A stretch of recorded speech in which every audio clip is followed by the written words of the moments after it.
Hello everyone, extra knowledge में आपका स्वागत है।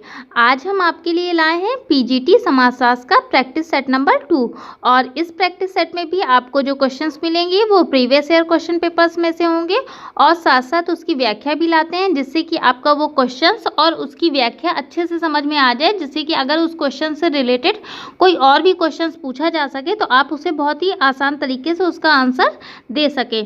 और देखिए, आज जो हम आपको क्वेश्चंस लाए हैं, जो भी आपको अभी हम प्रैक्टिस सेट करवाएंगे, उसमें हम क्वेश्चन को दिखाएंगे भी कि आपके पीजीटी के सिलेबस के अकॉर्डिंग ही क्वेश्चंस हैं और उन्हीं की हम आपको व्याख्या भी दे रहे हैं, जिससे कि आपका अगर आपने पढ़ा भी ना हो पिछला कुछ भी तो भी आपको काफ़ी कुछ समझ में आ जाएगा। तो आइए स्टार्ट करते हैं और देखते हैं क्वेश्चन नंबर 1। क्वेश्चन नंबर 1, राजनीतिक क्षेत्र से ही समाजशास्त्र की उत्पत्ति हुई है, यह कथन किसका है? Option a Max Weber, option b Max Muller, option c Ginsberg या ऑप्शन डी बोगार्डस। तो बताइए, ये किसने कहा है कि समाजशास्त्र की उत्पत्ति जो हुई है वो राजनीतिक क्षेत्र से हुई है? तो यहाँ पे आंसर होगा ऑप्शन सी, गिन्सबर्ग ने बोला है कि समाजशास्त्र की जो उत्पत्ति हुई है वो किससे हुई है? राजनीतिक क्षेत्र से हुई है। ठीक है, तो अब हम जानते हैं, जैसे गिन्सबर्ग ने जो जो समाजशास्त्र के अर्थ और विषय वस्तु के क्षेत्र में कहा है उन सब चीज़ों को जानते हैं। तो आइए देखते हैं इन सब चीज़ों को। जैसे कि देखिए, समाजशास्त्र के विषय में जिन्सबर्ग के विचार। तो सबसे पहले जिन्सबर्ग ने कौन सी परिभाषा दी है समाजशास्त्र के विषय में, पहले उसे, और ये भी परिभाषा जो है आपका पीजीटी 2003 में पूछी गई है। ठीक, तो हर चीज़ हम जो आपके लिए लाए हैं वो इम्पॉर्टेंट है और अच्छे से और ध्यान से पढ़िएगा, चाहे आप नोट डाउन भी कर लीजिए। तो पहले परिभाषा जानते हैं। तो समाजशास्त्र की मानवीय अंतःक्रिया और अंतर संबंधों के स्वरूपों का अध्ययन करना ही समाजशास्त्र है, ये किसने बोला है? जिन्सबर्ग ने बोला है। ठीक है, उसके अलावा जिन्सबर्ग जो थे ये समन्वयात्मक संप्रदाय से संबंधित हैं। ठीक है, अब आपके दिमाग में आ रहा होगा ये समन्वयात्मक संप्रदाय क्या होता है। देखिए, समाजशास्त्र की विषय वस्तु में कुछ विभेद उत्पन्न हुआ तो उसके लिए दो संप्रदायों का उदय हुआ। एक हुआ विशेषात्मक संप्रदाय और दूसरा हुआ समन्वयात्मक संप्रदाय। तो विशेषात्मक संप्रदाय के जो समर्थक थे वो ये मानते थे कि समाजशास्त्र एक विशेष विज्ञान है, जबकि समन्वयात्मक संप्रदाय के जो समर्थक थे ये मानते थे कि समाजशास्त्र एक सामान्य विज्ञान है। तो समन्वयात्मक संप्रदाय के अगर पूछा जाए कि प्रतिपादक कौन है, तो प्रतिपादक हैं सेरोगिन।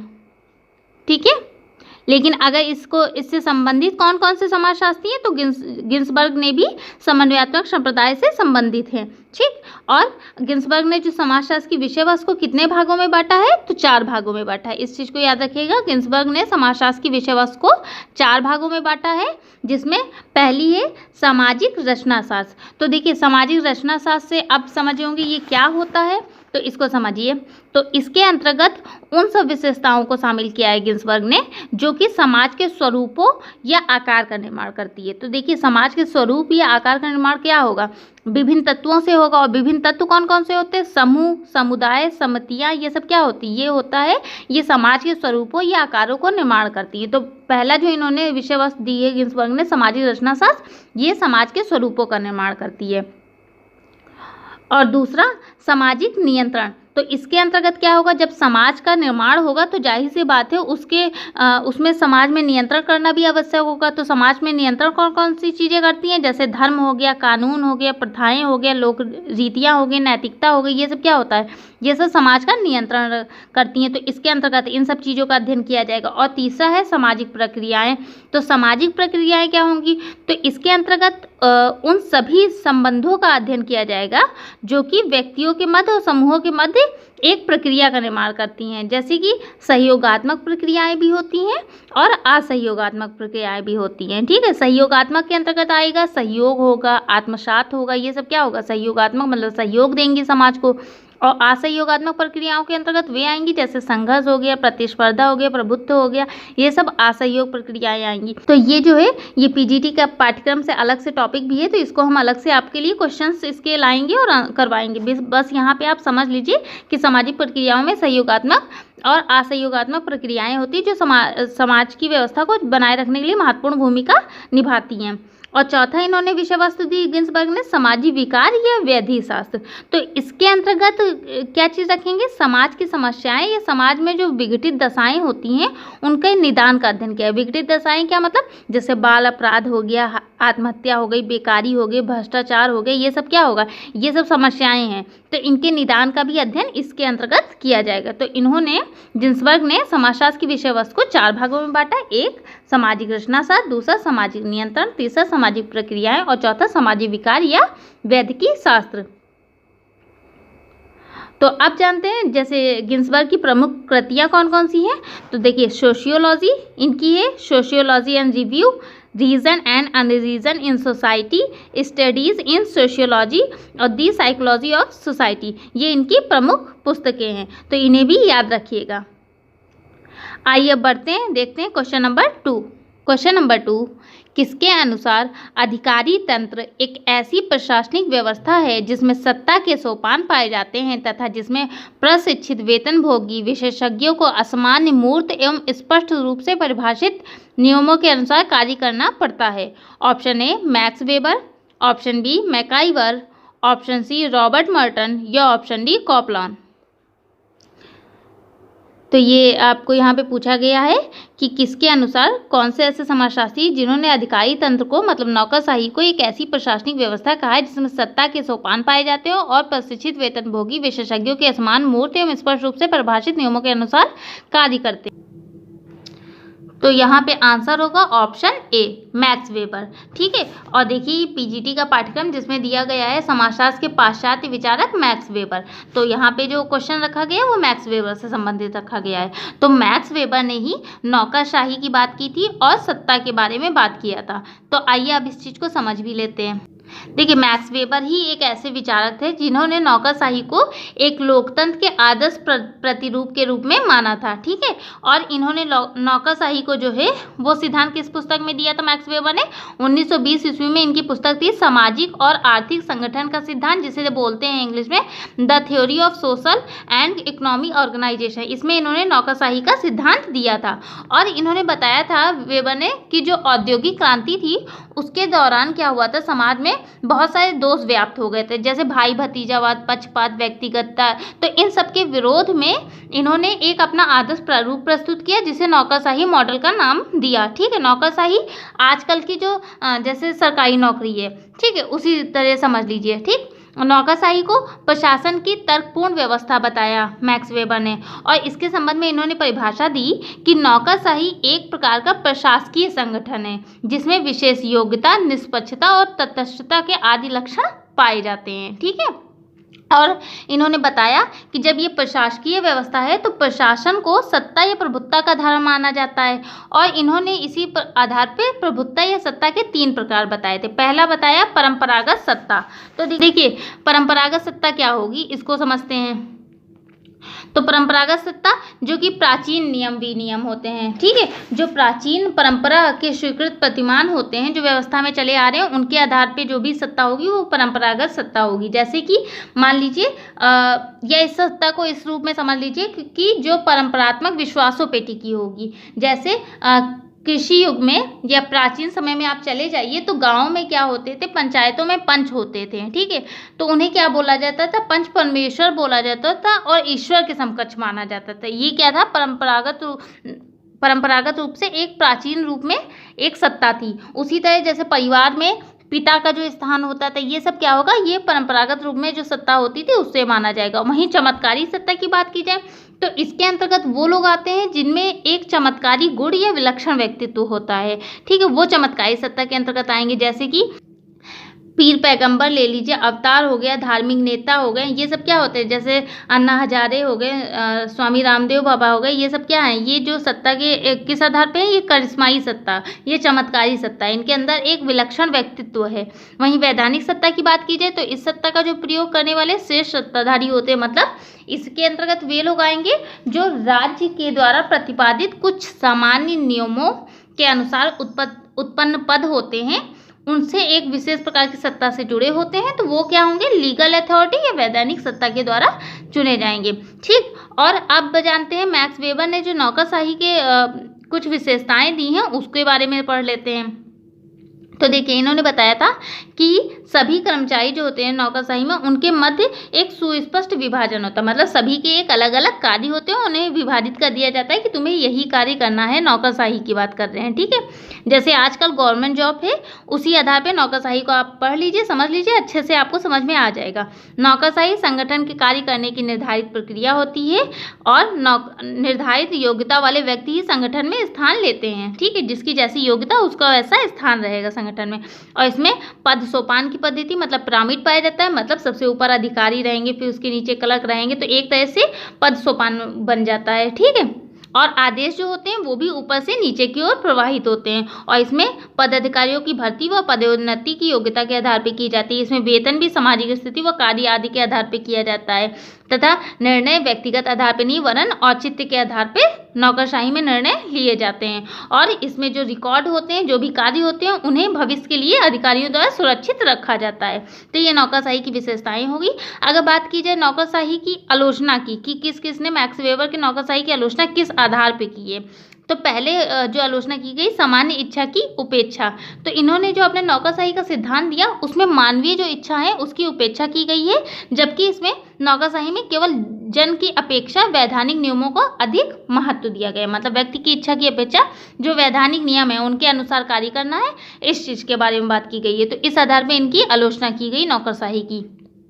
और दूसरी आलोचना बंद प्रणाली प्रतिमान। तो नौकरशाही व्यवस्था में सदैव नियम सिद्धांतों पर दृष्टि रहती है, इसलिए इसे बंद प्रणाली प्रतिमान कहा गया है। क्यों? क्योंकि इसमें जो नौकरशाही व्यवस्था में जो भी व्यक्ति होते हैं वो एक सिद्धांतों या नियमों के अनुसार कार्य करते हैं, इसीलिए इसको मशीनी सिद्धांत भी कहा जाता है, ठीक है। नौकरशाही सिद्धांत को मशीनी सिद्धांत भी कहा जाता है क्योंकि इसके अंतर्गत एक नियम और सिद्धांतों के अनुसार व्यक्ति कार्य करता है। और तीसरी जो इनकी आलोचना है वो निरंकुशता की है।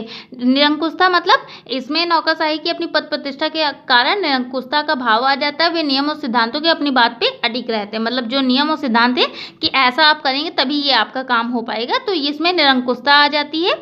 और लॉर्ड हीवर्ट, ठीक है, ये नाम याद रखिएगा, लॉर्ड हीवर्ड ने अपनी पुस्तक नवीन निरंकुशता में इंग्लैंड की नौकरशाही का वर्णन किया है। तो अगर बात की जाए कि इंग्लैंड के नौकरशाही का वर्णन किस पुस्तक में और किसने किया है, तो लॉर्ड हीवर्ड ने अपनी पुस्तक नवीन निरंकुशता में किया है।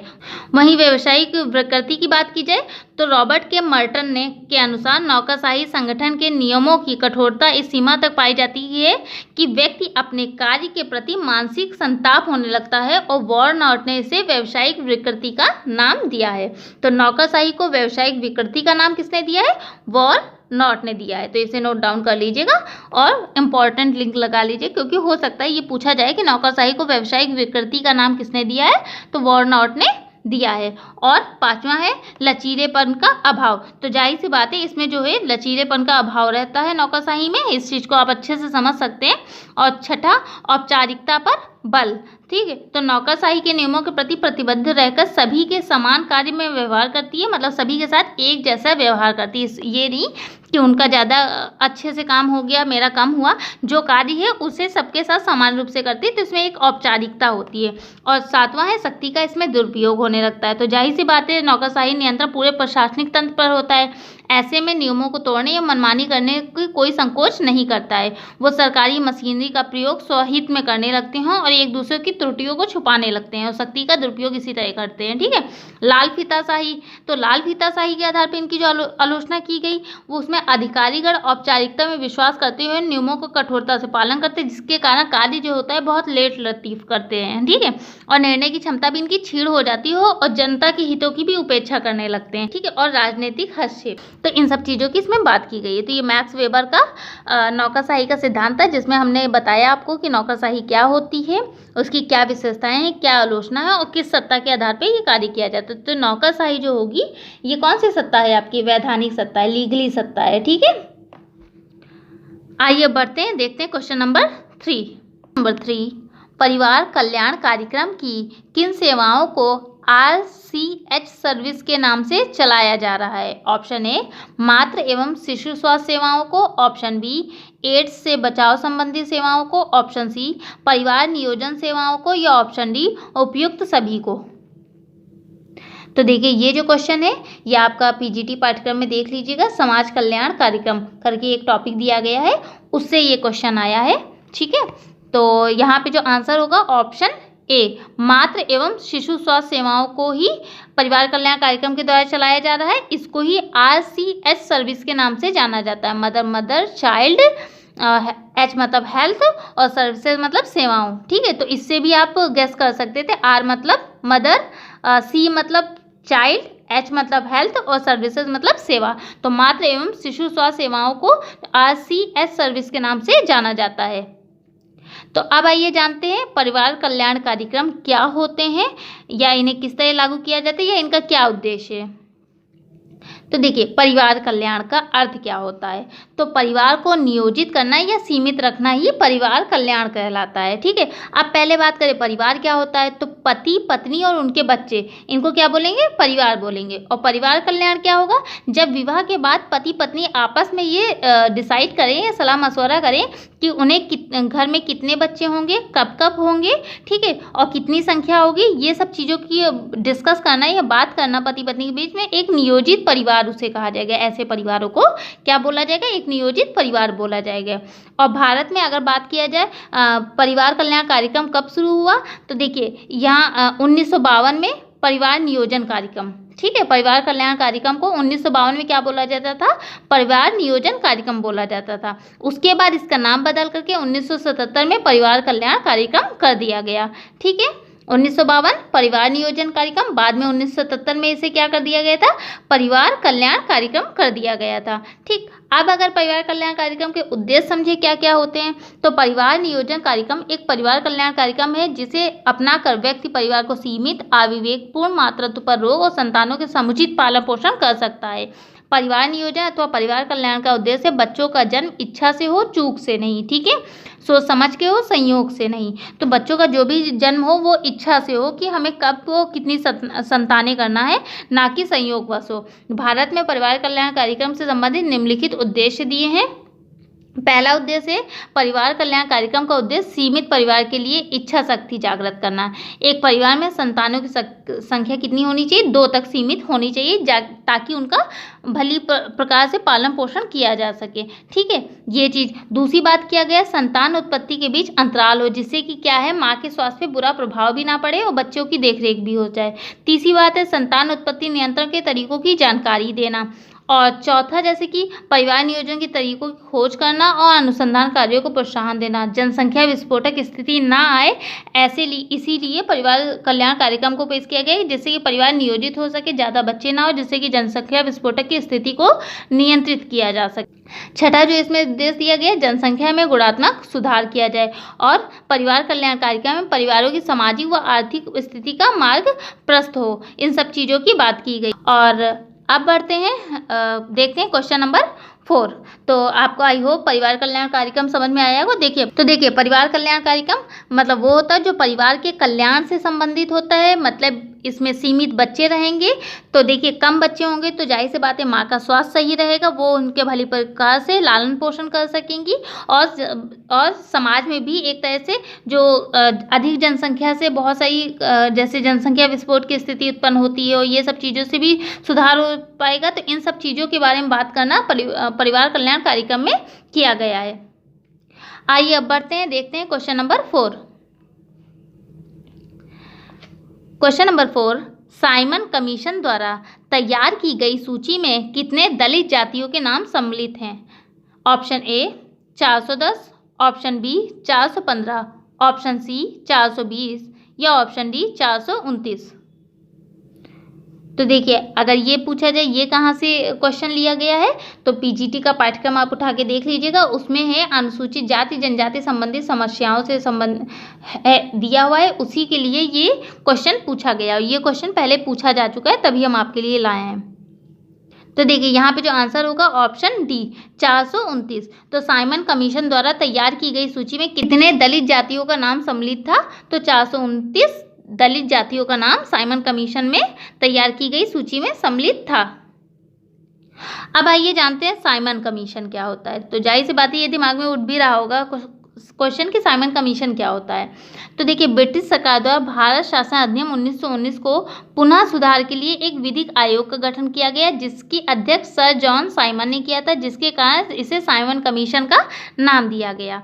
तो देखिए 1919 एक अधिनियम पारित हुआ था और उस अधिनियम के पारित होने पर ही कहा गया था कि 10 साल बाद एक संवैधानिक आयोग का गठन किया जाएगा, जो ये जांच करेगा कि 1919 का जो अधिनियम है ये कहाँ तक प्रगति इसने की है। तो इसकी इसीलिए सर जॉन साइमन की अध्यक्षता में साइमन कमीशन का गठन किया गया। लेकिन इन्होंने कहा था 10 साल बाद, मतलब 1919 में देखिए आया था अधिनियम, तो 1929 में इस संवैधानिक आयोग को गठित होना था, साइमन जो कमीशन है। लेकिन ये 2 साल पहले ही 1927 में, ठीक, अगर पूछा जाए कि साइमन कमीशन आयोग कब गठित हुआ, तो 1927 में इसका गठन कर दिया गया था। क्यों किया गया था? क्योंकि उस समय जो ब्रिटेन की सरकार थी उसे ये लग रहा था कि हो सकता है आगामी जो चुनाव आने वाला है वो मजदूर दल के हाथों से हार सकती है। इसलिए इन्होंने क्या किया, 1919 से पहले ही अपने भारत शासन अधिनियम की जांच के लिए, जो 1919 का था, एक विधिक आयोग का गठन कर दिया, जो 1927। तो साइमन कमीशन 1927 याद रखिएगा। इसकी अध्यक्षता किसने की? सर जॉन साइमन ने की। और अगर बात किया जाएगा इस समय भारत का वायसराय कौन था जब साइमन कमीशन का गठन किया गया, तो वायसराय इस समय था लॉर्ड इरविन। ठीक है, लॉर्ड इरविन इस समय भारत का वायसराय था और उसी समय साइमन कमीशन के एक आयोग को गठित किया गया था, जिसकी अध्यक्षता सर जॉन साइमन ने की थी। ठीक, अब इसके आगे संरचना की बात की जाए तो भारत शासन अधिनियम 1919 ने ब्रिटेन शासित राज्यों में दैर्घ्य शासन की व्यवस्था की थी। ठीक है, और जो कि प्रांतीय विषयों को 2 भागों में बांटता था, एक आरक्षित विषय और एक हस्तांतरित विषय था। और दूसरा ये जो 1919 का जो अधिनियम था उसमें क्रेन में सदस्यों का गवर्नर जनरल और उसकी कार्यकारिणी परिषद का कोई भी नियंत्रण नहीं था, और जो मंत्री थी वो व्यवस्थापिका के प्रति उत्तरदायी थी, जबकि गवर्नर की कार्यकारी परिषद जो थी वो व्यवस्थापिका के प्रति उत्तरदायी नहीं थी। ठीक, और इस अधिनियम के 10 वर्ष के लिए एक समीक्षा का गठन का प्रावधान किया गया था, जिसे ही साइमन कमीशन का नाम दिया गया। ठीक, यह हम आपको बता चुके हैं। अब अगर जाने कि साइमन कमीशन का भारत में विरोध क्यों किया गया, ठीक है, तो इस चीज़ को ध्यान रखिएगा कि साइमन कमीशन का भारत में विरोध किया गया था। क्यों किया गया था? क्योंकि इसमें जो भी सदस्य थे वो सारे अंग्रेज थे, कोई भी भारतीय नहीं थे, इसलिए साइमन कमीशन का विरोध किया। दूसरा जो इसका विरोध किया गया वो राजनीतिक पार्टियों द्वारा भी किया गया, जिसमें कांग्रेस ने 1927 में मद्रास अधिवेशन, तो मद्रास अधिवेशन का जो अगर अध्यक्ष की बात की जाएगी तो अध्यक्ष कौन रहे इसके? M.A. अंसारी। ठीक है, M.A. अंसारी ने 1927 के मद्रास अधिवेशन में की अध्यक्षता की थी, और इसी अधिवेशन में ये बात की गई थी कि साइमन कमीशन का प्रत्येक स्तर और प्रत्येक स्वरूप पर बहिष्कार किया जाएगा, और इसका किसान मजदूर पार्टी, हिंदू महासभा, मुस्लिम लीग सभी ने इसका क्या किया? बहिष्कार किया। वहीं अगर बात की जाए जन सामान्य द्वारा इस पे क्या प्रतिक्रिया थी, तो साइमन कमीशन जो कि 3 फरवरी 1928 में मुंबई पहुंचने पर क्या किया था, जो जन सामान्य मतलब जो जनता लोग थी उन्होंने नगरों में हड़ताल किया था, इसका विरोध किया था, जुलूस निकाले थे। और एक घटना याद करवा दूं कि यही साइमन कमीशन पे ही जब विरोध किया लाला लाजपत राय ने, तो उनके ऊपर क्या किया था, पुलिसों ने प्रहार किया था, और जिससे के कारण वो काफ़ी घायल हो गए थे और बाद में उनकी मृत्यु भी हो गई थी। तो इसी घायल अवस्था में लाला लाजपत राय ने बोला था कि मेरे ऊपर लाठियों से किया गया एक एक प्रहार एक दिन ब्रिटिश साम्राज्य में ताबूत की आखिरी कील साबित होगा, ये लाला लाजपत राय ने बोला था, और फिर उनकी बाद में मृत्यु हो गई थी। और ये विरोध किसका कर रहे थे? यही साइमन कमीशन के विरोध में इन्होंने किया था, तभी पुलिसों ने इन पे लाठीचार्ज किया था। ठीक है, तो याद रखिएगा। आई होप आपको साइमन कमीशन समझ में आया होगा। तो देखिए मैंने आपको समझा दिया है, और इसको अगर आपको पढ़ना हो तो आप हमारा टेलीग्राम चैनल ज्वाइन कर लीजिए, जिसका लिंक डिस्क्रिप्शन बॉक्स में दे दिया जाएगा, वहाँ से आप PDF डाउनलोड कर लीजिएगा और पढ़ लीजिएगा। बाकी आप एक बार देख लीजिएगा तो काफ़ी कुछ आपको समझ में आ जाएगा। और अगर आपको क्यूज़ की तरह और भी क्वेश्चंस चाहिए तो आप हमारे फेसबुक पेज को ज्वाइन कर सकते हैं, उसका भी लिंक डिस्क्रिप्शन बॉक्स में दे दिया जाएगा। आइए अब बढ़ते हैं, देखते हैं क्वेश्चन नंबर 5। क्वेश्चन नंबर 5, समिति प्रायः किसी उद्देश्य की प्राप्ति के लिए लोगों का मिलकर कार्य करना है, यह परिभाषा किसके द्वारा दी गई है? Option A Ginsberg, option b Gillin M Gillin, option c Bogardus या ऑप्शन डी मैकाइवर।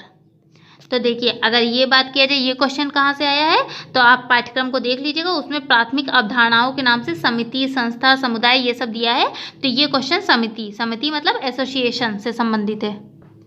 तो देखिए, ये जो परिभाषा थी ये दिया है बोगार्डस ने। ठीक है, बोगार्डस ने बोला है कि समिति जो होती है किसी उद्देश्य की प्राप्ति के लिए लोगों का मिलकर कार्य करना होता है, उसे ही हम समिति कहेंगे। ठीक है, तो अब जानते हैं, देखिए जिन्सबर्ग, गिलिन एंड मैकाइवर ने समिति की क्या परिभाषा दी है और समिति या एसोसिएशन क्या होता है, इन सब चीज़ों को जानते हैं। तो देखिए, समिति जो होता है वो व्यक्तियों का एक समूह होता है। ठीक है, एसोसिएशन क्या है, व्यक्तियों का एक समूह है। और ये क्वेश्चन भी पूछा गया है कई बार कि व्यक्ति किसका सदस्य होता है, समिति का या संस्था का। तो व्यक्ति जो होता है वो समिति का सदस्य होता है। इस चीज़ को नोट डाउन कर लीजिए, क्योंकि ये क्वेश्चन भी आया हुआ है। आगे अगर प्रैक्टिस सेट लाएंगे तो उसमें हम क्वेश्चन ये डालेंगे भी।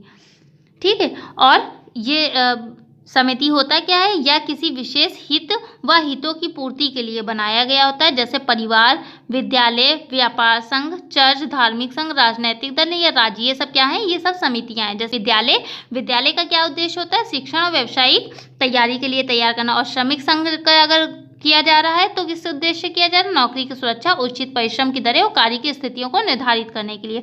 तो हर एक जैसे समिति का जो निर्धारण किया जाता है वो किसी विशेष उद्देश्य की पूर्ति के लिए किया जाता है। जैसे हो गया परिवार, विद्यालय, व्यापार संघ, चर्च या धार्मिक, राजनीतिक दल व राज्य, ये सब क्या होती हैं, समितियाँ होती हैं।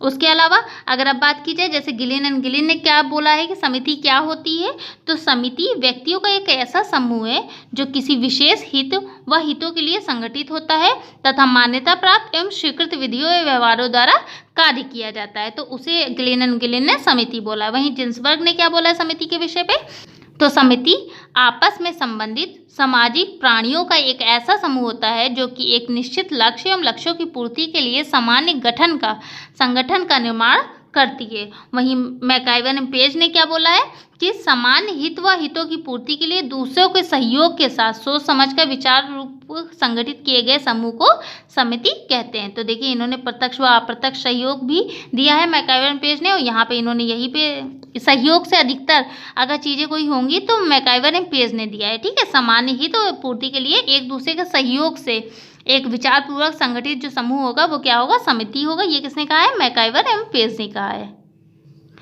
आई होप आपको समझ में आया होगा समिति क्या होता है। और जो ऑप्शन में दिए हुए थे मैकाइवर एंड पेज, गिलिन और जिन्सबर्ग, उनकी भी परिभाषा दी है। इन सबको एक पास लिख लेंगे और एक दो बार अगर आप पढ़ भी लेते हैं तो काफ़ी कुछ दिमाग में रहेगा। वो चाहे आपको भले ही लग रहा हो कि याद नहीं हो रहा है, लेकिन जब वहाँ आपको पेपर मिलता है करने को तो काफ़ी कुछ अपने आप ही याद आ जाता है। ठीक है, अब आइए बढ़ते हैं क्वेश्चन नंबर 6 की तरफ। बिरसा संबंध निम्नांकित में से किस आंदोलन से है? ऑप्शन ए मुंडा विद्रोह, ऑप्शन बी ताना भगत आंदोलन, ऑप्शन सी संथाल विद्रोह या ऑप्शन डी राजमोहनी देवी आंदोलन। तो देखिए, यहाँ पे जो आंसर होगा ऑप्शन ए मुंडा विद्रोह। तो बिरसा का जो संबंध है वो मुंडा विद्रोह से है। ठीक है, और ये किस पाठ्यक्रम में किस चीज़ से लिया गया है, तो भारत के प्रमुख जनजाति आंदोलन, तो उससे लिया गया है। तो बिरसा का संबंध किससे था, मुंडा विद्रोह। देखिए, बिरसा जो थे वो मुंडा जो जनजाति थी उसमें संबंधित थे। तो मुंडा जनजाति एक थी, कहाँ ये पड़ती है, छोटा नागपुर के आसपास पाई जाती है। अब इसको हम आपको पढ़ाते भी हैं, यहाँ पे समझ लीजिए। तो ये कब स्टार्ट किया गया था, 1899 में ये विद्रोह स्टार्ट किया गया था। जनजाति के उत्थान के लिए किसने किया था, बिरसा ने किया था। अब आइए इसको पढ़ भी लेते हैं। जैसे कि देखिए, मुंडा जो कि झारखंड के प्रदेश की एक प्रमुख आदिवासी है। देखिए, झारखंड प्रदेश के प्रमुख आदिवासी और बिरसा मुंडा के नाम पे ही झारखंड में एयरपोर्ट का भी उद्घाटन किया गया है। ठीक है, तो अगर मुंडा बिरसा एयरपोर्ट कहाँ पे है, तो वो कहाँ है, झारखंड रांची में है। ठीक, इस चीज़ को भी याद रखिएगा। और इस जनजाति का मूल स्थान दक्षिण छोटा नागपुर है, जबकि उत्तरी छोटा नागपुर में भी ये कहीं कहीं मुंडा जनजाति देखने को मिलती है। अगर मुंडा जनजाति पर देखा जाए किसने सर्वप्रथम कार्य किया है सबसे ज़्यादा, तो राय बहादुर शरदचंद्र राय ने कहा है। और इन्होंने 1912 में मुंडा बोली जाने वाली इतिहास पे भी अधिकतर कार्य किया है। और अगर मुंडा जनजाति देखा जाए किस परिवार भारतीय शाखा से संबंधित है, तो प्रोटो ऑस्ट्रेलियाइड। तो किससे संबंधित है, प्रोटो ऑस्ट्रेलियाइड से संबंधित है। तथा बिरसा मुंडा को बिरसा भगवान या फिर धरती आबा के नाम से भी जाना जाता है। ठीक है, इन्होंने क्या किया था, मुंडा जनजाति के उत्थान के लिए बहुत सारे कार्य किए थे, इसीलिए इन्हें धरती आबा या बिरसा भगवान के नाम से जाना जाता है। और इन्होंने जो है विद्रोह जो है क्रेंद खूंटी को बनाया था, तथा इस अगर बिरसा मुंडा आंदोलन का अन्य नाम क्या है तो उलगुलान जो नाम है ये बिरसा मुंडा आंदोलन का एक अन्य नाम है। ये क्यों किया गया था, तो उस समय जो है मुंडा जनजाति में बेगारी प्रथा के खिलाफ इस आंदोलन को किया गया था। और बिरसा मुंडा आंदोलन जो था वो प्रारंभ में कैसा था, सामाजिक और आर्थिक उत्थान के लिए किया गया था, जिसका प्रमुख सोमा मुंडा को बनाया गया था, तथा सेनापति इसके कौन थे, गया मुंडा थे। ठीक है, बाद में लेकिन ये बिरसा मुंडा आंदोलन जो था वो राजनीतिक स्वरूप ले लिया गया और इसके कारण इनका जो प्रमुख बनाया गया किसे, दोनका मुंडा को बनाया गया था। और ये कब शुरू हुआ था आंदोलन, तो 25 दिसंबर 1899 को यह आंदोलन शुरू हुआ। और बिरसा मुंडा को पकड़ने के लिए उस समय 500 रुपये का इनाम भी घोषित किया गया था। तथा अगर इस आंदोलन के गीत का बात की जाए तो वो कौन सा गीत है, कटोंग बाबा कटोंग। ये गीत किससे संबंधित है, बिरसा मुंडा आंदोलन से संबंधित है। तथा बिरसा मुंडा को प्रथम बार कब गिरफ्तार किया गया, तो 24 अगस्त 1995 को पहली बार गिरफ्तार किया गया था। ठीक है, तो एक तरह से मुंडा जनजातियों के लिए बिरसा मुंडा भगवान के रूप में थे, क्योंकि उन्होंने उनके शोषण के लिए जो हो रहा था उनका और उनके उत्थान के लिए कई कार्य किए थे। ठीक है, आइए अब बढ़ते हैं क्वेश्चन नंबर 7। तो देखिए यहाँ पे अब सूची 1 को सूची 2 से सुमेलित करना है। पहले दिया गया अवधारणा और दूसरी दी गई विचारक। तो पहली अवधारणा है, पहले ऑप्शन देखते हैं ए, 3 स्तरों का नियम, जिसमें MN श्रीनिवास दिया गया है। बी दिया गया है सामाजिक परिवर्तन का चक्रीय सिद्धांत, PS सरोकिन। सी दिया गया है सामाजिक गतिशीलता, वेलफेयर पैरेटो। और डी दिया गया है संस्कृतिकरण, अगस्त काम्टे। तो इसको मिलान करना है कि कौन किससे संबंधित है। तो देखिए ये जो है 3 स्तर का नियम, ये किसने दिया, अगस्त काम्टे ने दिया। इसको हमने आप देखिएगा हमारे कई प्रैक्टिस सेट हैं जिसमें हमने डाल रखा है कि 3 स्तर का नियम अगस्त काम्टे ने दिया है। इसमें इन्होंने किस किस चीज़ की, कि समाज का विकास एक क्रम में होता है, जिसमें इन्होंने पहले बताया था धार्मिक अवस्था, दूसरी बताई थी तात्विक अवस्था और तीसरी बताई थी प्रत्यक्षवादी या वैज्ञानिक अवस्था। तो 3 स्तर के नियम के आधार पर इन्होंने ये समझाया था कि समाज किस तरह विकसित हुआ है, उस चीज़ की बात अगस्त काम्टे ने की थी। दूसरा सामाजिक परिवर्तन का चक्रीय सिद्धांत किसने दिया, तो चक्रीय सिद्धांत दिया वेलफेयर पैरेटो ने दिया था। तो इन्होंने बताया था कि समाज में जो परिवर्तन होता है एक चक्र के रूप में होता है, जिसमें उच्च जैसे अमीर लोग जो होते हैं वो सबसे उच्च पे रहते हैं, गरीब लोग निम्न पे रहते हैं, जैसे लोमड़ी और शेरों के आधार पे इन्होंने बात किया है। इस चीज़ को हम आपको आगे समझाएंगे कि किस तरह लोमड़ियाँ जो होती हैं निम्न वर्ग की, वो उच्च वर्ग में स्थान ले लेती हैं और उच्च वर्ग के लोग निम्न में आ जाते हैं। इन सब चीज़ों के आधार पे इन्होंने बताया था कि समाज में परिवर्तन एक चक्र के रूप में चलता रहता है। और तीसरा सामाजिक गतिशीलता का, जिसकी अवधारणा दिया था PS सरोकिन ने दी थी। ठीक है, सामाजिक गतिशीलता और संस्कृतिकरण के बारे में किसने कहा था, MN श्रीनिवास। तो उस आधार पे हमारा आंसर क्या होगा, आंसर होगा D, 4 3 2 1। A का होगा 4, B का होगा 3 और C का होगा 2 और D का होगा 1। तो इस तरह ऑप्शन D सही होगा। आइए अब बढ़ते हैं, देखते हैं क्वेश्चन नंबर 8 की तरफ। क्वेश्चन नंबर 8, 1957 में किसने वह सुझाव दिया कि भूदान यज्ञ व अन्य उपायों से प्राप्त भूमि को भूमिहीनों में बांटकर 3 लाख परिवारों का पुनर्वास किया जाएगा। ऑप्शन ए योजना आयोग, ऑप्शन बी वित्त आयोग, ऑप्शन सी राष्ट्रीय विकास परिषद या ऑप्शन डी बलवंत राय मेहता समिति।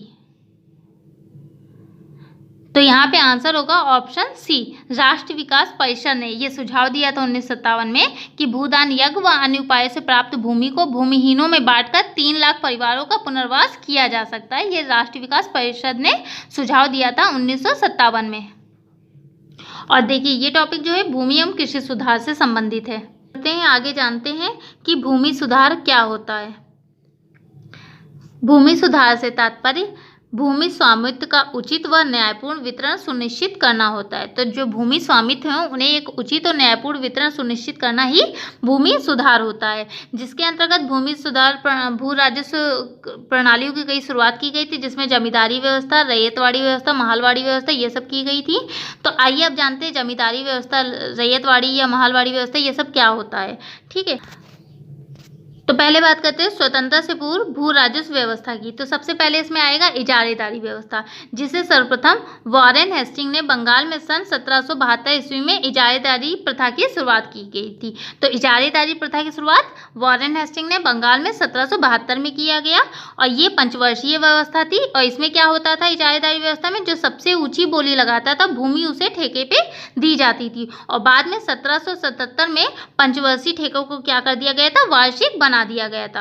उसके बाद इजारेदारी व्यवस्था के कुछ दोष हुए, उसको दूर करने के लिए कॉर्नवालिस ने स्थायी बंदोबस्त या जमींदारी व्यवस्था को लाया। ठीक है, अब जाने स्थायी बंदोबस्त क्या होगा। तो यह व्यवस्था पहले कहाँ स्टार्ट हुई, बंगाल में, बिहार, उड़ीसा, बनारस व उत्तरी कर्नाटक में ये व्यवस्था लागू हुई। स्थायी बंदोबस्त किसने लागू किया, कॉर्नवालिस ने इसे स्टार्ट किया था। और स्थायी बंदोबस्त के तहत जमींदारों को भूमि पर स्थायी मालिक बना दिया गया। जो जमींदार होते थे उन्हें क्या किया गया, स्थायी बंदोबस्त में उसका मालिक बना दिया गया। और स्थायी बंदोबस्त में जमींदार किसान से वसूली गए कुल रकम का 10वां भाग कंपनी को देना होता था और शेष भाग वो अपने पास रख सकते थे। और अगर कोई जमींदार, जो निर्धारित तिथि दी गई है कि इतने तिथि पे आपको कंपनी को देना है रकम, अगर नहीं दी जाती थी तो जमींदार को उनकी जमींदारी से क्या कर दिया जाता था, नीलाम कर दिया जाता था। और उसके अलावा अगर अब बात करें जमींदारी के बाद रैयतवाड़ी व्यवस्था आई, जो कि कब आई, 1820 में आई। और इसे किसने लागू किया, टॉमस मुनरो ने रैयतवाड़ी व्यवस्था की व्यवस्था प्रारंभ की।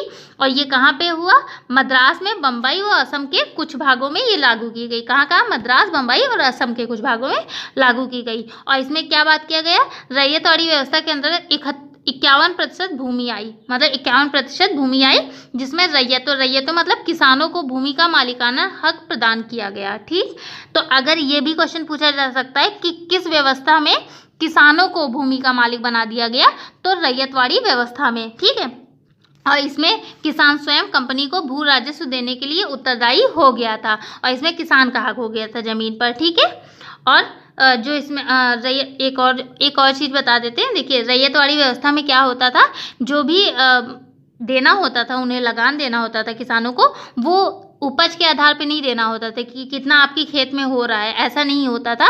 भूमि का कितना क्षेत्रफल है आपके पास, उस आधार पे वो लगान तय होता था। ठीक है, जिसके पास ज़्यादा भूमि होती थी उसे उतना लगान देना पड़ता था और उपज कितनी है उससे कोई मतलब नहीं होता था कंपनी को। अब बात करें महालवाड़ी व्यवस्था, तो महाल का अर्थ होता है गाँव। तो इस व्यवस्था के अंतर्गत गाँव के जो मुखिया होते थे उन्हें सरकार का लगान वसूल करने का समझौता कर दे, सरकार उनके साथ कर लेती थी कि हमें आप इतना लगान देंगे। इसे महालवाड़ी व्यवस्था या बंदोबस्त कहा गया। इसमें गांव के प्रमुख किसानों को भूमि से बेदखल करने का अधिकार था। महालवाड़ी व्यवस्था के तहत लगान का निर्धारण महाल या संपूर्ण गांव की उपज के आधार पर किया जाता था। और इसे कहाँ ये किसने लागू किया था, लॉरेन हेस्टिंग के द्वारा मध्य प्रांत, आगरा व पंजाब के क्षेत्रों पे इसे लागू किया गया।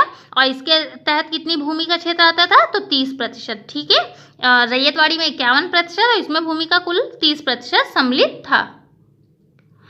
अब आइए बढ़ते हैं, देखते हैं क्वेश्चन नंबर 9। भूमि सुधार कार्यक्रम के अंतर्गत अधिनियमित पहला अधिनियम था।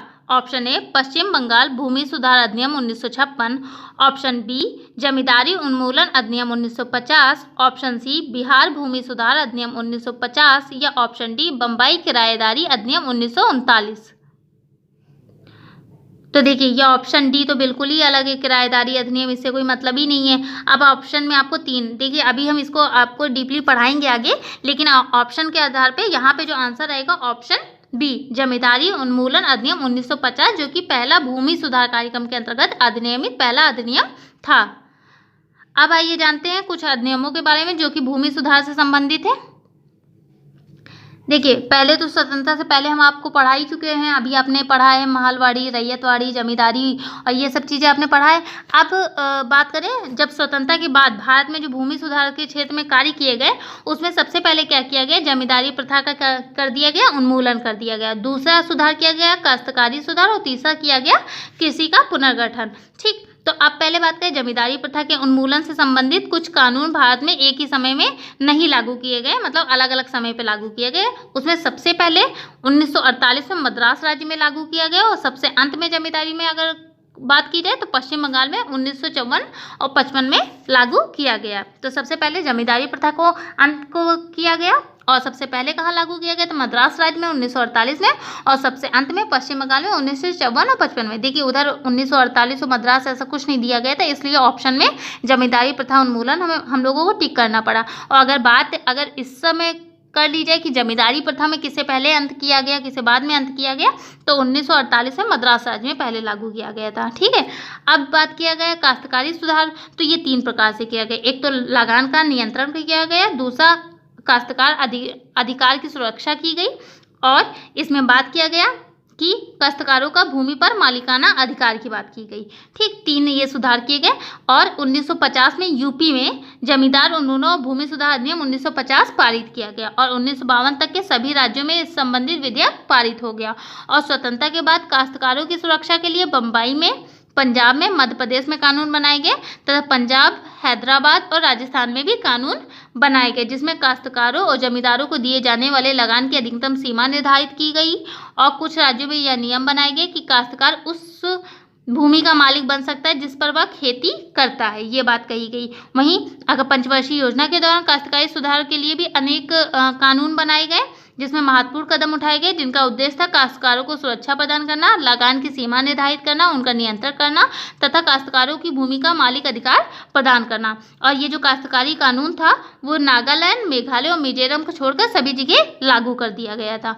और अब बात की जाए कृषि पुनर्गठन के संबंध में, तो 2 प्रकार के उपाय किए गए थे। एक किया गया था जोतों की सीमाबंदी और दूसरा किया गया था जोतों की चकबंदी।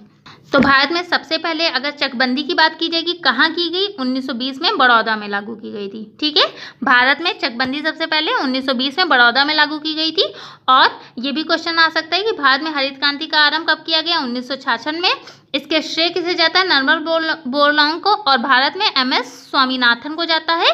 तथा हरित क्रांति का आधार क्या था, गेहूं को माना जाता था। और इसको भी पढ़ लीजिए, भारत में सहकारी आंदोलन की स्थापना 1904 में हुई तथा किसने की थी, अधिकारी थे फ्रेडरिक निकल्सन द्वारा मद्रास में की गई थी तथा प्रथम सहकारी ऋण समिति की स्थापना किए जाने के साथ किया गया था सहकारी आंदोलन की स्थापना। और भारत में सहकारिता को प्रारंभ करने का श्रेय और उसकी सफलताओं की जांच पड़ताल करने के लिए 1901 ईस्वी में एडवर्ड लॉ की अध्यक्षता में एक समिति बनाई गई, जिसकी सिफारिश के आधार पर सहकारी साख अधिनियम 1904 पारित किया गया। तो देखिए हम आपको यहाँ पे पढ़ के इसलिए बता दे रहे हैं, इसको आप 1, 2, 3 बार पढ़ेंगे। जैसे सहकारी साख अधिनियम कब पारित किया गया, 1904 ईस्वी में, किसकी समिति पे इसे बनाया गया था, एडवर्ड लॉ की अध्यक्षता पे बनाया गया था। इस तरह से करके आप इसे पढ़ लीजिएगा। अब आइए बढ़ते हैं और देखते हैं क्वेश्चन 10 और लास्ट क्वेश्चन की तरफ। निम्नलिखित में से कौन संस्था है, ऑप्शन ए महाविद्यालय, ऑप्शन बी परिवार, ऑप्शन सी विवाह या ऑप्शन डी उपरोक्त सभी। तो देखिए यहाँ पे आंसर होगा ऑप्शन डी उपरोक्त सभी। तो ये जो क्वेश्चन है ये प्रमुख सामाजिक संस्थाओं से लिया गया है। तो प्रमुख सामाजिक संस्थाओं के अंतर्गत क्या आता है, परिवार आता है, विवाह आती है, राज्य आती है। देखिए अभी उधर हमने समितियों में भी आपको पढ़ाया है, समितियाँ किसी विशेष उद्देश्य के लिए, उसमें भी आपका यही शामिल होगा। और संस्था मतलब समाज का जो निर्माण होता है वो विभिन्न संस्थाओं से मिल करके होता है। ठीक है, और विभिन्न संस्थाएं क्या क्या होंगी, जैसे परिवार होंगे, विवाह होंगे, ये सब चीज़ें क्या होंगी, विभिन्न संस्थाएं होंगी।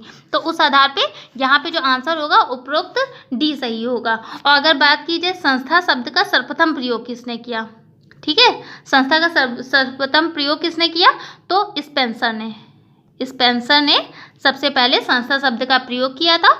और समनर ने इसे क्या बोला है, फॉकवेज। ये भी क्वेश्चन पूछा गया है, फॉकवेज संस्था को क्या कहते थे, समनर, फॉकवेज कहते थे।